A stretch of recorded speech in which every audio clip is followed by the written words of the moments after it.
What is up YouTube? Welcome to my channel. I am Aimer Descalzo and this is Chronos Motovlog.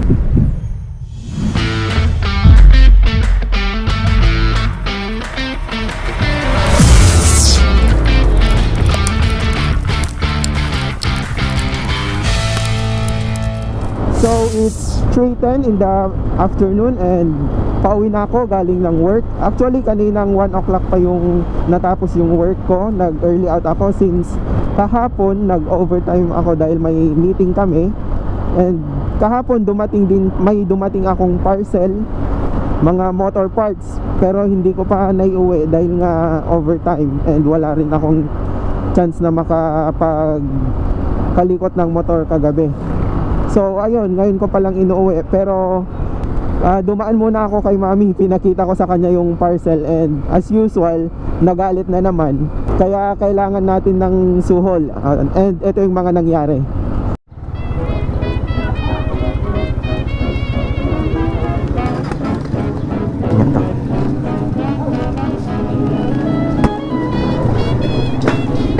Apo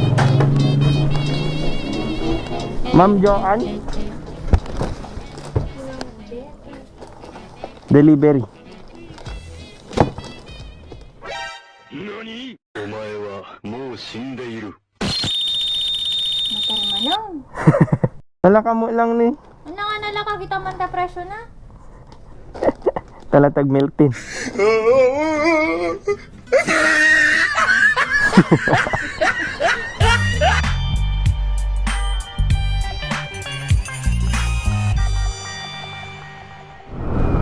So ayun nga yung nangyari, medyo hindi maganda ang mood ni mami pero nasuhulan natin ng milk tea.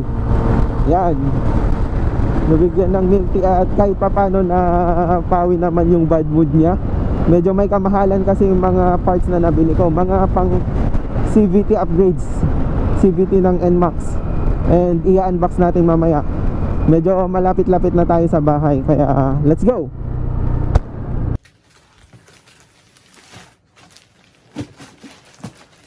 So, ito yung mga deliveries. Unahin ko na lang tong maliit. Galing kay Mary Gabriel Ventura, si Mamu. Motodeck. Grabe naman, first vlog ko pa lang, may pa-PR na agad. Hindi, joke lang. Ito yung order ko na balaclava.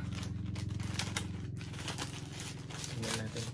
Hopefully may sticker na to ng Motodeck kasi yung mga naunang order ko na dalawang keychain tsaka 2 sets ng stickers, wala yung free na Motodeck sticker. Wala yata. Ayun, finally nakakuha na ako ng Motodeck PR. Pa PR agad. So eto siya, balaclava, para hindi nangangamay yung helmet.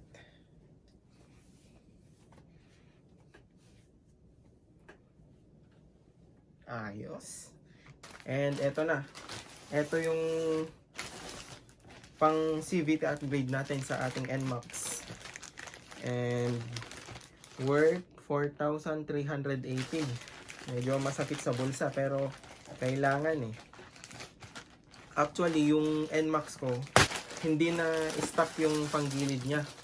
Nung stock, na-try ko siyang top speed ng 119. Pwede na! Pero, twice ko lang yata naabot yun. Most of the time, 117, 113, mga ganun lang.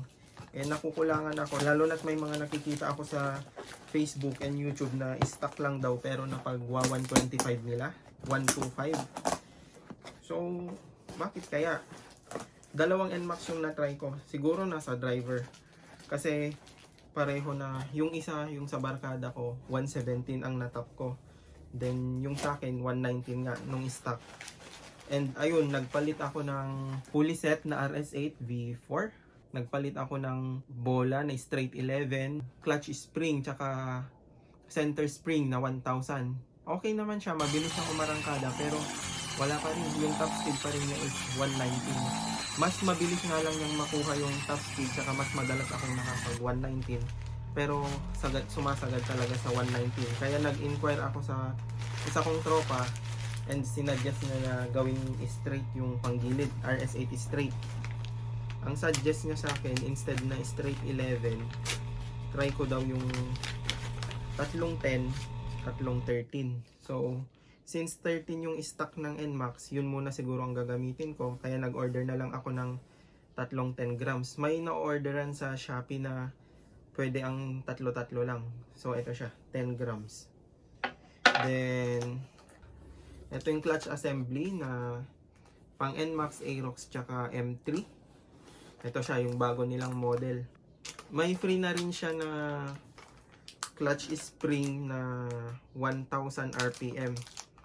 Yung ano ko pala, yung dati kong set, yung RPM tsaka clutch center spring tsaka clutch spring JVT. Kasi nung time na in-order, nag-order ako ng mga yon, walang available si RS8. Actually 1,200 pa sana ang i-order ko noon, kaso wala talaga. Kaya nag-order na lang ako ng 1000 RPM na clutch at center. So ito yung clutch assembly. May free na siya na 1000 RPM na clutch spring. And then pulley nut, mas maporma siya, mas maganda yung kulay niya compared sa stock. CNC na HD titanium super lightweight bell version 2. Yan. May dalawang available na latest version ng CNC, yung ng bell, yung CNC tsaka yung regular, pero around 500 lang ang difference nila, kaya dito na ako sa CNC. Ano ba yung CNC? So, sabi sa Google, Computer Numerical Control, CNC. So, pagkakaintindi ko dun sa definition niya, kumbaga, di ba yung may mga mechanics tayo na sila mismo yung nagkakalkal ng mga bell and mano-mano or may ginagamit man silang machine, pero sila ang nagko-control sa machine. Samantalang dito sa CNC, kumbaga mag-i-input ka na lang ng mga data dun sa computer, then si computer na ang magko-control dun sa magkakalkal dito. So, mas mahal siya, siguro mas okay sa performance. So, siyang pinili ko. Kasi syempre, pag mas mahal mo, yun yung piliin mo.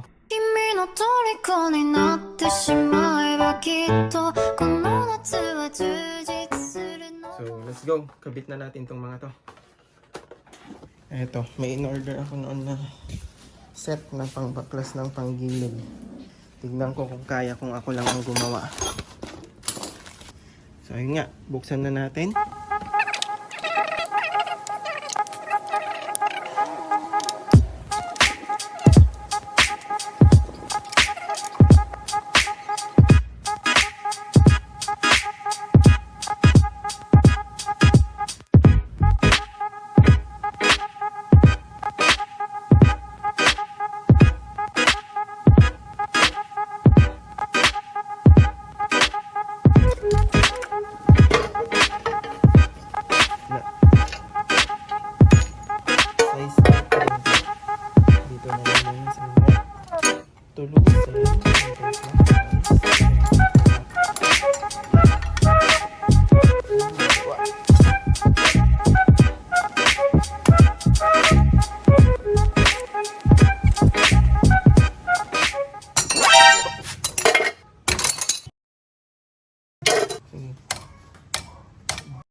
At ganun na nga, dahil hindi ko kinayang binaklas ang pulley set at torque drive kahapon, kailangan ko na ng tulong ngayon. So, dadaanan ko ngayon yung pinsan ko, then pupunta kami sa kabilang bayan para magpatulong dun sa barkada niya na may impact wrench.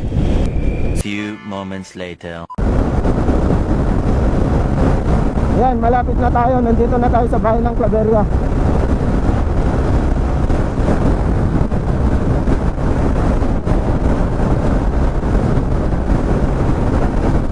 Malapit na sa bahay namin. MJ, uncle! Diyan ka muna sa tangkulan. Ada, maturuga lang ko na natay. Tatlo ka. Apat pa rin yaw. Ingkam man jay ili, nagpakuyog nak di shop da.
One eternity later.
Testing.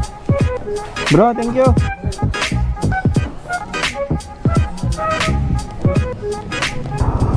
Hoy, sorry, nalaubat. So, eto na. Start na natin from 0.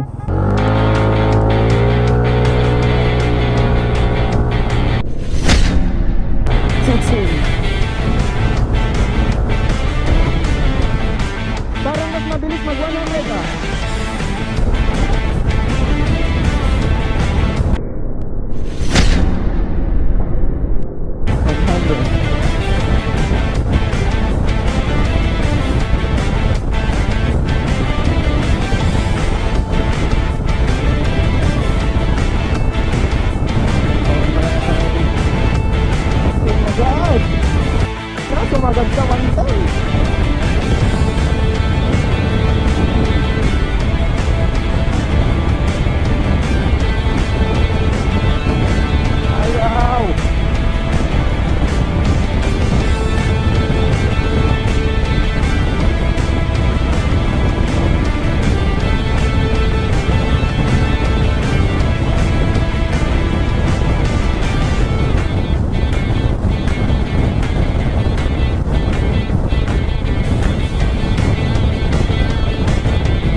Ayun, second upgrade.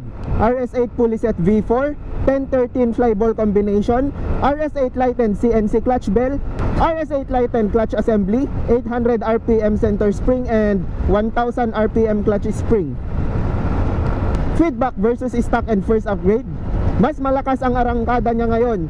Mas mabilis siya gumitna compared kay first upgrade, pero mas mabilis pa rin umarangkada yung stock. Dulo, ayaw niya dumulo. Pumitik lang siya ng 114, pero mas naglalaro lang siya sa 112, 113. Ang hirap talaga kunin nung CVT tuning na may arangkada, gitna tsaka dulo. Talagang may isa ka na kailangang i-sacrifice. And in my case, mas gusto ko na may konting arangkada and dumudulo siya. Kaya ayun, hindi pa rin ako satisfied sa set ko ngayon. So, samahan nyo ako mag-trial and error hanggang makuha natin ang CVT tuning na gusto natin. Pero sobrang haba na ng video ko na to, kaya dito ko na lang muna tatapusin. Abangan sa part 2 kung ano yung isusunod ko na tuning set. Malamang sa malamang ay bago ka pa lamang sa YouTube channel ko, dahil ito pa lang naman ang first vlog ko. So pasuyo naman, please like, comment, share, and subscribe, and hit na rin ang notification bell. Hanggang sa muli, Kronos Motovlog here. Ride safe and peace out.